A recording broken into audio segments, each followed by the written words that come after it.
menarik manfaat, memelihara manfaat, menghindari mudarat nang belum ada. Kemudian yang keempat ini menghilangkan mudarat nang sudah ada yang leleh. Nah ya ini kisahnya nih, itu mencucukkan dulu lah. Ujar Nabi, tiada ada daripada penyakit itu melainkan ada baginya obat. Jadi setiap penyakit itu pasti ada obatnya. Cuma ujar Nabi, mengetahui akan dia oleh orang yang mengetahui akan dia, dan jahil akan dia oleh orang yang jahil akan dia. Yakni nang tahu ada, nang tahu yang loleh ada juga, dasar kada tahu obatnya. Pokoknya setiap penyakit itu jar Nabi ada aja obatnya, cuma kadang-kadang kita aja nggak tahu. Ya, nah makanya kita berobat kepada ahlinya, ya kah? Kadang-kadang kita bertanya lawan kawan tuh. Nah, jadi ada kawanku di kampung,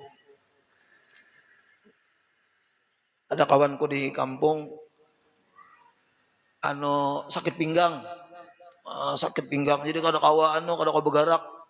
Jadi di apa namanya nih, berpegang di pintu, di jendela, bukan pintu lah, jendela. Bahasa kita Banjar kan lawang, di lawang, lolongkang gitu yang leleh. Soalnya ada kenalannya melihat, patuhannya melihat nih. Kenapa ikam jar? Ujarnya aku nih sakit pinggang. Pokoknya kada kau bergerak nih nah. Lalu ujar kawannya tadi, nah obat sakit pinggang tuh ini, aku berikan ikam resep. Pokoknya minum aja nih, ujar kawan tadi. Nah lalu diminumnya nih tuh, diminumnya, alhamdulillah ujarnya, mbah minum itu habis satu rai kah ngarannya.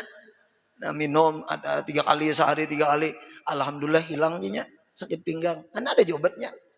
Padahal jarnya sudah, kalau kau bergerak lagi sudah sakit benar gitu nah. Cuma kada tahu kan, kada tahu. Pas diberitahu oleh kawan, sama lawan kawanku di sini, ujar kawanku si Burhan, panggilannya kan Boy. Aku nih jar Boy guru, pokoknya ringkutan awak nih, sakit juga pinggang segala macam. Coba-coba bang Joko minum nih resep nang diberi oleh kawanku nang di kampung tadi. Nah alhamdulillah guru jar Boy, wah ini pindah nyaman sudah jar. Nah kayak itu ada obatnya. Cuma kadang-kadang kita kada tahu. Jadi bagus saya bertanya lawan kawan, jangan leh bertanya. Nah wah ini kita alhamdulillah di media sosial itu banyak obat-obat herbal yang leleh nang kayak kita nang tuha ini jar, jangan kada makan telur tiap hari. Yang leleh telur sebiji kah, 2 biji kah, karena itu untuk penguatan otot. Jadi yang leleh untuk penguatan otak segala macam. Bagus saja tuh, bagus saja. Di apa namanya, diminum yang lelah. Itu bukan menghilangkan tawakal artinya. Tapi aja kita yakin bahwa yang menyembuhkan itu tadi adalah Allah Subhanahu wa taala. Cuma sebabnya aja kita berobat. Kecuali ujar Nabi nang kada kau diobati itu al-maut. Sam ngarannya. Illa sama.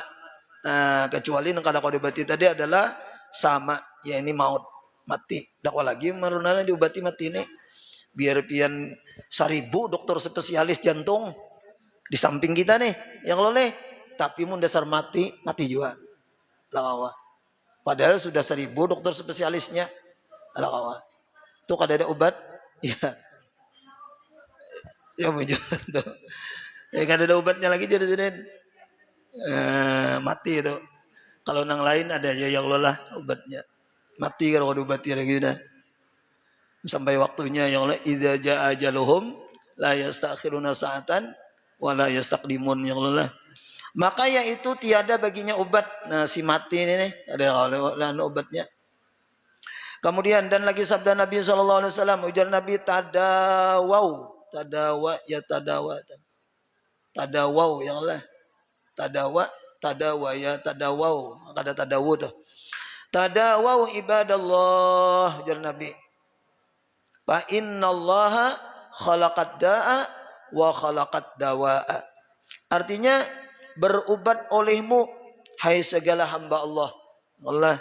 Maka karena bahwasanya Allah Ta'ala itu menjadikan ia akan penyakit dan menjadikan ia akan obatnya. Nah, Tuhan kalau istilahnya juran-juran mengolah penyakit itu ya Allah ya kan bicara masalah hakikat Tuhan juga pang juga nang bicara hakikat nih, bicara tauhid. Tuhan juga yang mendatangkan penyakit, Tuhan juga yang mendatangkan obatnya ya kalau jadi Tuhan tuh mengolah penyakit kayak ini ada juga Tuhan tuh mengolahkan obatnya ujar Nabi. Khalaqad dawa wa khalaqad dawa.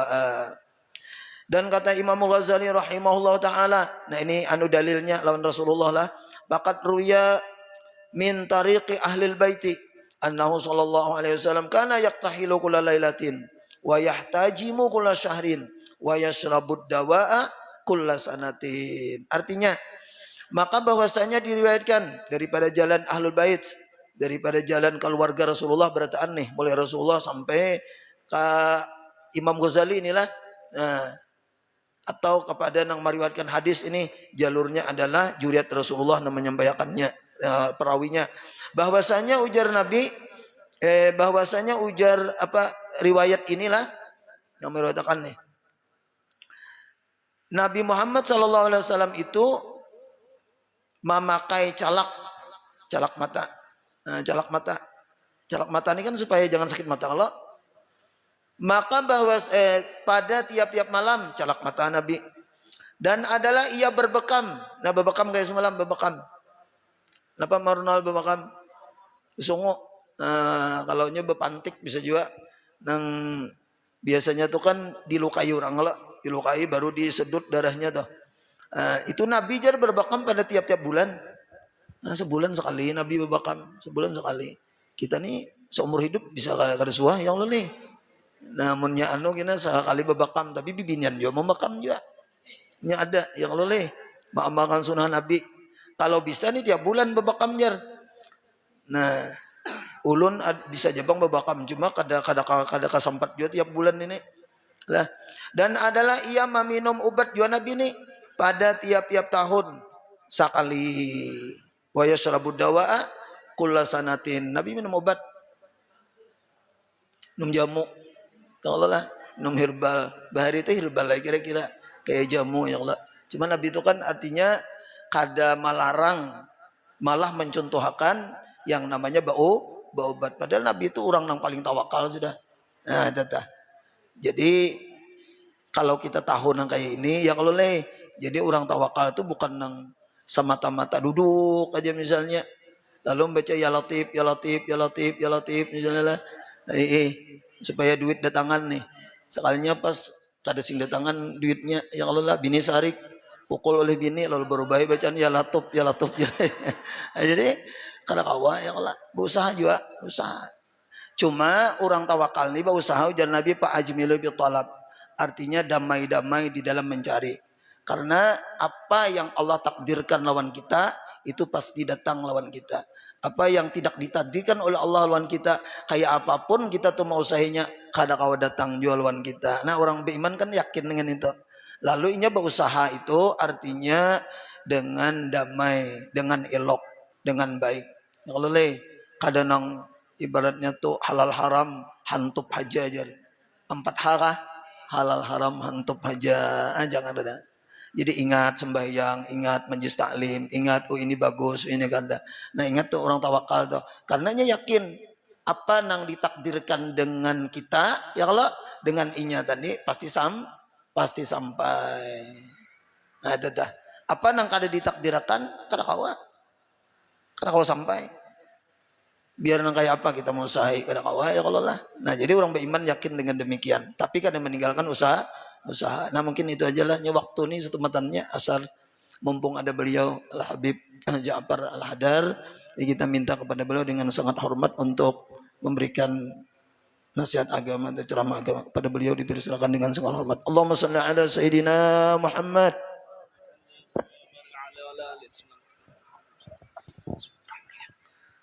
Assalamualaikum warahmatullahi wabarakatuh. Bismillahirrahmanirrahim. Alhamdulillahirabbil alamin wa bihi nasta'in ala umuri dunya waddin. وصلى الله وسلم على سيدنا محمد خاتم النبيين وعلى آله وصحبه أجمعين ولا حول ولا قوة إلا بالله العلي العظيم سبحانك لا علم لنا إلا ما علمتنا إنك أنت العليم الحكيم رب اشرح لي صدري ويسر لي أمري واحلل عقدة من لساني يفقه قولي آمين. Yang saya hormati guru kita bersama, Guru Suhaimi, mata'anallah bituli hayatihi syarifah, maqamal siha wal afiyah, amin ya rabbal alamin. Hadirin muslimin rahimakumullah. Sedikit melanjutkan apa yang dibahas oleh Guru Suhaimi, yang mana Allah subhanahu wa ta'ala ketika memberi penyakit kepada manusia, itu pasti Allah menyiapkan penawarnya. Itu pasti. Allah tidak mungkin dolim kepada hambanya. Dan perlu kita ketahui, Bu, dunia ini tempatnya ujian. Darul bala, kata para ulama, ini dunia tempatnya ujian. Artinya apa? Enggak mungkin ada ketenangan di atas dunia. Semua punya masalah. Pian punya masalah, ulun juga punya masalah. Sampai kapan Habib? Sampai mati. Sampai mati. Masalah A selesai, ditunggu masalah B. Masalah B selesai, ditunggu masalah C. Itu pasti. Kenapa? Dunia bukan tempat tenang. Dunia adalah tempat ujian bagi orang yang bersabar. Nanti di akhirat akan mendapatkan balasan daripada Allah subhanahu wa ta'ala. Nah, kalau sudah kita faham dunia ini tempatnya ujian, maka tentu ujian yang paling besar adalah Allah berikan kepada hamba-hamba pilihannya. Idza ahabballahu 'abdan ibtalah. Apabila Allah cinta kepada seorang hamba, maka hamba tersebut siap-siap mendapatkan ujian daripada Allah. Dan enggak ada hamba yang lebih dicintai melebihi orang yang beriman. Orang beriman pasti diuji oleh Allah subhanahu wa ta'ala. Jangankan kita, Bu. Jangankan kita. Para nabi. Para nabi pun mendapatkan ujian daripada Allah. Tuh lihat. Nabi Musa alaihissalam dikejar-kejar oleh Fir'aun. Nabi Ibrahim dilempar ke api. Bahkan kekasih Allah, Nabi Muhammad sallallahu alaihi wasallam kurang apa, Bu? Nabi Muhammad kekasih Allah, manusia yang paling mulia, juga diuji oleh Allah Ta'ala. Diintimidasi, dikeluarkan dari tempat lahirnya, bahkan anaknya meninggal waktu kecil. Allah, ada. Yang lebih hebat ujiannya melebihi para nabi? Enggak ada. Kalau sudah nabi mendapatkan ujian, apalagi kelasnya ulun sama pian, pasti mendapatkan ujian daripada Allah. Allah subhanahu wa ta'ala berfirman, ahasiban nasu ayyutraku ayyakulu amanna wa hum la yuftanun walaqad fatanna alladhina min qablihim fala ya'lamanna Allahu alladhina sadaku wala ya'lamanna al-kadhibin. Apakah manusia ini menyangka cukup mengatakan aku beriman kepada Allah, Habib saya sudah sholat, Habib saya sudah pengajian, saya sudah menjadi istri solihah, terus nggak diuji sama Allah? Terus cukup mengatakan begitu? Jangan menyangka seperti itu, kata Allah Ta'ala. Justru kalian yang menjadi hamba-hamba pilihan, siap-siap mendapatkan ujian daripada Allah Subhanahu wa Ta'ala. Untuk apa Allah menguji hambanya? Untuk mengetahui siapa yang benar-benar beriman kepada Allah. Itu tujuan ujian, Bu.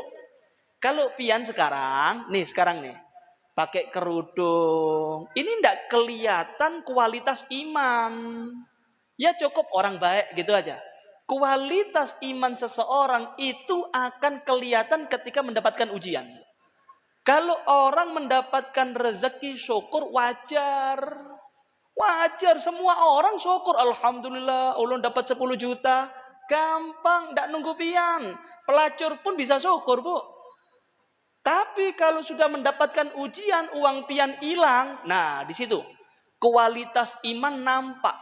Ada yang mengatakan, berarti bukan rezeki ulun. Innalillahi wa inna ilaihi rajiun. Ada lagi yang ahli sholat, ahli pengajian. Kehilangan uang, baru nampak. Uang ulun hilang, nangis sudah. Kelihatan. Nampak kualitas iman. Karena itu, yuk kita harus paham. Ya, dunia tempatnya ujian. Kemudian, ada lagi yang diuji oleh penyakit.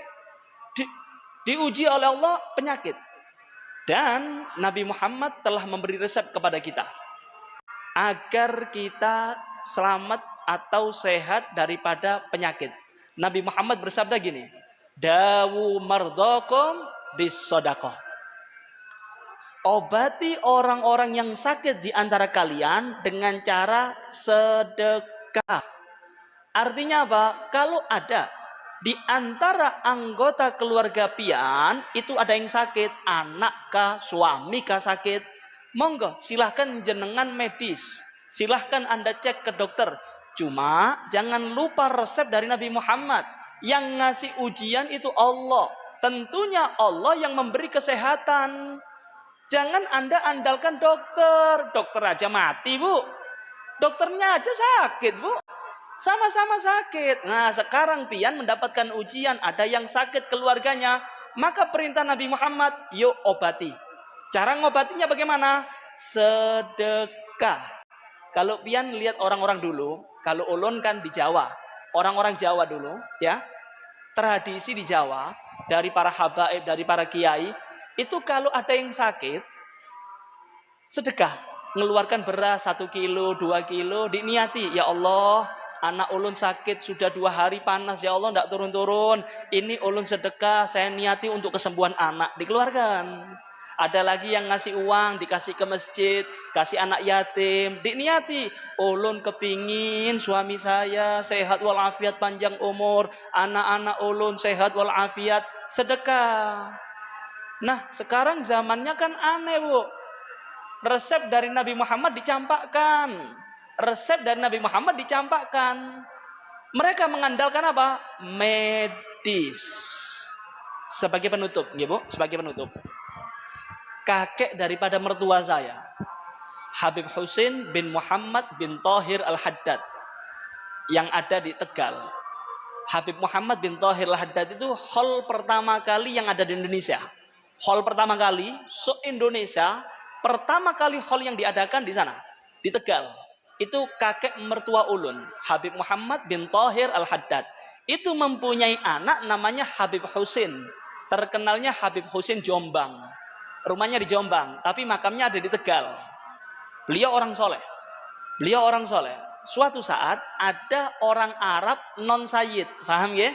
Ada Arab cuma non sayyid, bukan Habib. Datang kepada Habib Husin. Ini terkenal pelit, Bu. Ini orang kaya, tapi kalau kata orang Jawa medit. Medit banget nih. Kemudian lapor kepada Habib Husin, Habib, saya sakit tidak sembuh-sembuh, Habib. Tolong doakan saya. Maka Habib Husin katakan apa? Beli beras 50 kilo, sedekahkan. Waduh, 50 kilo, Habib.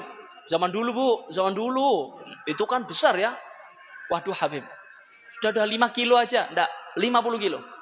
Keluarkan 50 kilo sedekah. Bukan buat ulun. Buat umat Nabi Muhammad SAW. Sedekah. Ya biasa orang pelit, nggih, Bu. Perhitungan, dan nanti Beb, saya musyawarah dulu sama istri saya. Biasa tuh, takut sama istri, enggak ya? Lapor sama istrinya, beberapa hari kemudian tambah parah. Datang kepada Habib Husin, Habib, dah kita deal. 50 kilo kita keluarkan. Dah, itu kemarin. Sekarang 100 kilo. Wah, Habib kok tambah ini, Habib? Nah, itu yang kemarin. Kalau sekarang 100 kilo. Enggak. Mahal, Habib, mahal. Pulang. Tambah parah. Datang lagi ke Habib Husin. Tidak apa-apa, sudah 100 kilo. Itu yang kemarin. Sekarang 150. Ini orang pelit, Bu. Akhirnya orang ini mengatakan, sudah, Beb, saya tidak mau sedekah. Tidak mau mengeluarkan 150. Kebanyakan.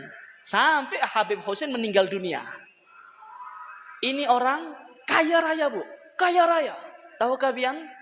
Gara-gara nggak manut kepada Habib Husin, diperintahkan untuk sedekah. Yang mana resep itu dari Nabi Muhammad, kalau sakit sedekah, nggak manut. Akhirnya uangnya habis, ludes, bangkrut. Mulai kaya raya sampai miskin habis untuk pengobatan.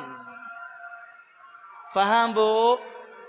Maka dari itu jenengan walaupun punya uang, walaupun kaya raya, jangan andalkan medis, andalkan Allah, minta kesembuhan kepada Allah. Ikhtiar monggo, silahkan. Anda ke dokter, Anda ikhtiar wajib. Cuma ingat resep dari Nabi Muhammad, sedekah untuk kesembuhan agar diangkat penyakitnya oleh Allah Subhanahu wa ta'ala. Karena itu kita berharap mudah-mudahan kita semua panjang umur, sehat walafiat fi taatillah. Keluarga kita menjadi keluarga sakinah, mawaddah warahmah. Anak-anak kita menjadi anak yang soleh, solehah, berbakti kepada kedua orang tua, solehah, berbakti kepada kedua orang tua. Amin. Wa hada minni wassalamualaikum warahmatullahi wabarakatuh. Demikian apa yang disampaikan oleh beliau, luar biasa, singkat, padat,